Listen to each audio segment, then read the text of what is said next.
We've been speaking with top economists to better understand what macroeconomic trends are doing to companies' bottom lines. Today, I'm speaking with Professor Sachs, director of the Center for Sustainable Development at Columbia University. What's the biggest risk to companies' bottom lines right now? The biggest risk is the geopolitical turmoil. We have a war raging in Europe. We have tensions between the United States and China. And these, unfortunately, both could get worse. We should negotiate a peace in Ukraine. We should reduce the tensions between the United States and China. Europe and Russia suddenly stopped trading. There's a lot of uncertainty in world markets because the U.S. and Europe imposed sanctions and then secondary sanctions. So companies are trying to figure out, who can I trade with? Who should I not trade with? This has disrupted the world energy markets, which continue to have a big impact on what the global economy is going to look like. Apparently, productivity has declined in the U.S. and it hasn't picked up since the pandemic. Why do you think that is? What should companies be doing to change their approaches? When you're producing a ton of steel or a bushel of wheat, you can talk about productivity pretty specifically. When you're producing a range of services, a lot of which are now digital, or you're providing education in different ways, or information is flowing in different ways. Our government is so far behind in measurement issues that I personally don't pay too much attention to the official data on productivity. We say that there's very little productivity in the healthcare sector, for example. I think that's absolutely wrong, because we're measuring the costs of healthcare. We're not measuring the outputs with a lot of advances of technology. So to my mind, we should be improving what we're measuring, and then we could decide what the real puzzles are after we get the measurements a little bit better. It sort of leads into a conversation about AI. So how is AI transforming companies' bottom lines, and how should workers and employers think about how AI can better help their businesses? It's going to change jobs. A lot of people are going to find that the jobs that they've been remunerated for in the past are not going to be the jobs in the future. The returns to owning AI, to owning the intellectual property, will soar, and that's why we have new trillion-dollar companies.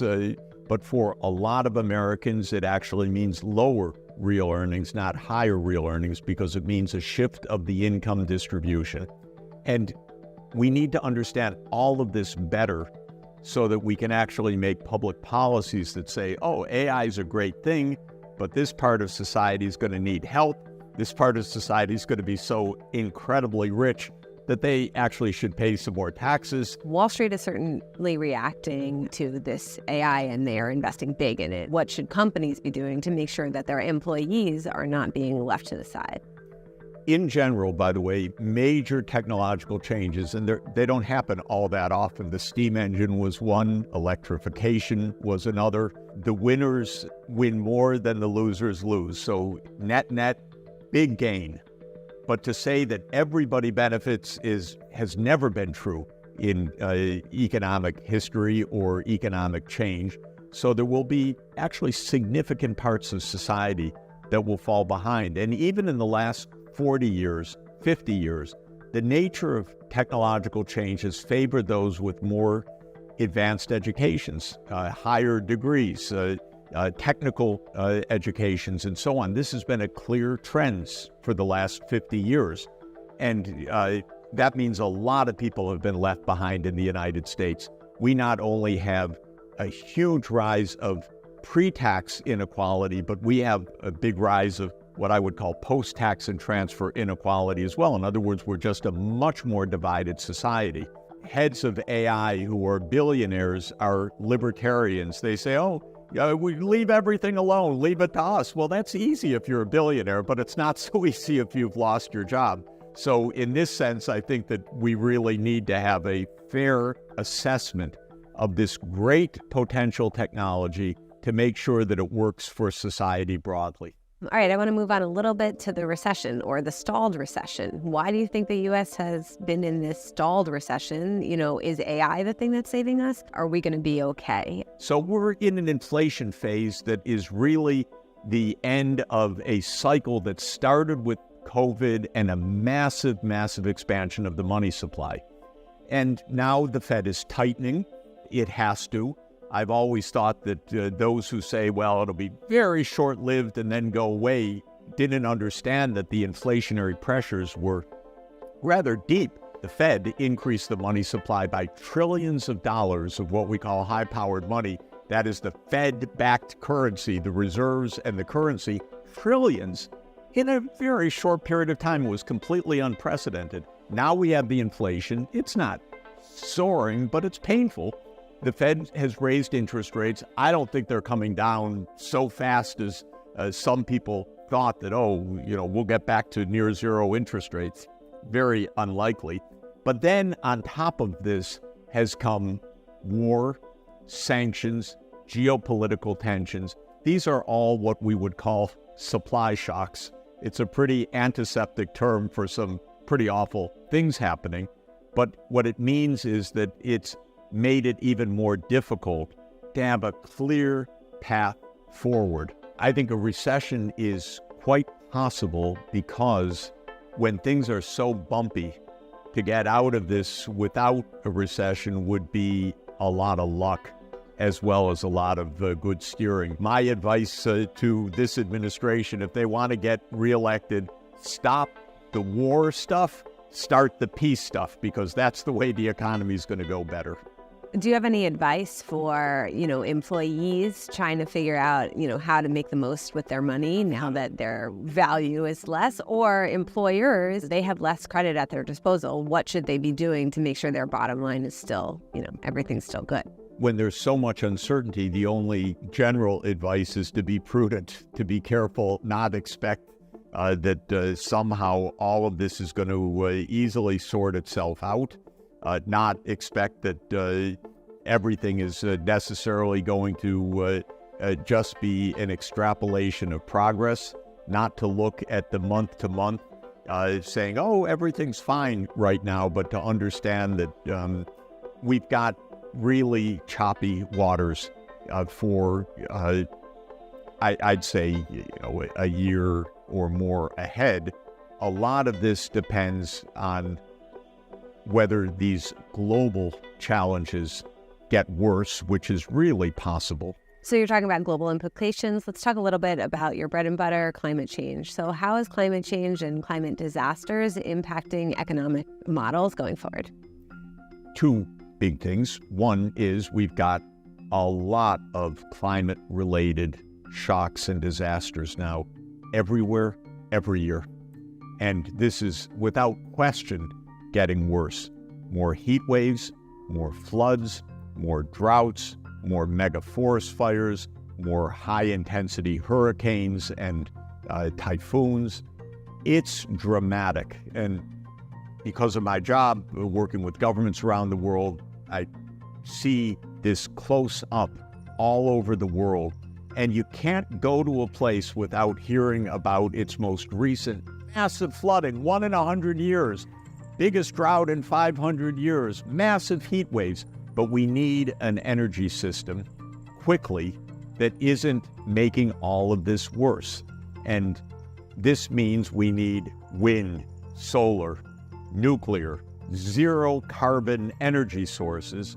We need electric vehicles. We need to retool how we use energy. Instead of natural gas, we need to strip off the carbon from the hydrogen and use blue hydrogen. The tax credits are fine in the IRA, but it would really help if the government came up with a plan that said, this is how by 2050 we're going to get to zero, because then the businesses would say, I get it, we need to do it that way, here's how I have to change my production line, or here's the technology that I need to introduce in my sector. The companies that have been truly innovative have scored the biggest. So Elon Musk did think ahead of the curve about electric vehicles, and became the richest person in the world by thinking ahead. The politicians can be a little bit slow, but if you're looking ahead, you can really see where the markets are going to be in 5, 10, 20 years. You've talked about these billion-dollar disasters that are happening all over the world, and we're seeing an influx of people moving to the U.S. or trying to. The U.S. also has a need for workers. How can the U.S. better, integrate these immigrants, and will that help grow the economy? How should we move forward in a world where more people are going to be moving because of climate change?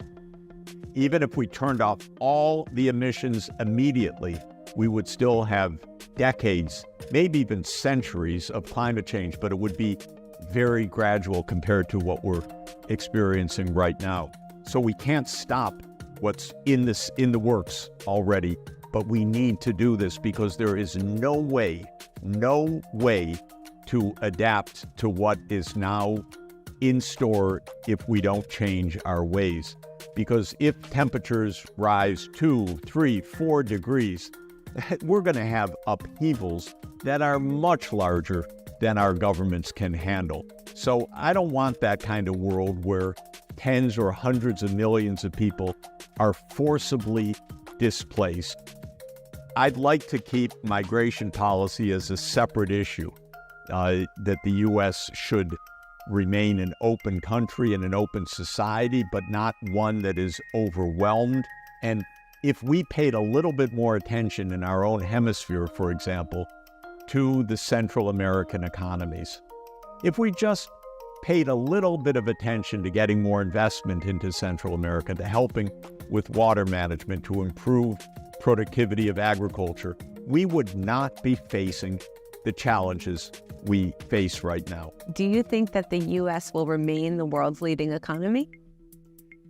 I think the U.S. will remain a very rich economy. We will be prosperous if we are nice to each other.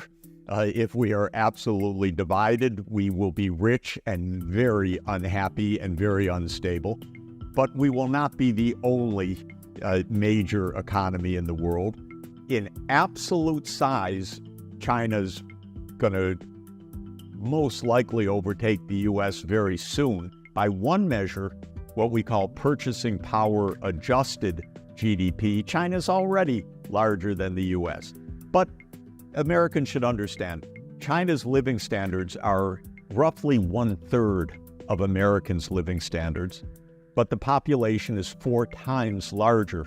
We're 4.1% of the world population, and we have to accept that with those numbers, we can be big, we can be secure, but we can't necessarily be the largest when there are countries with much, much larger populations than ours.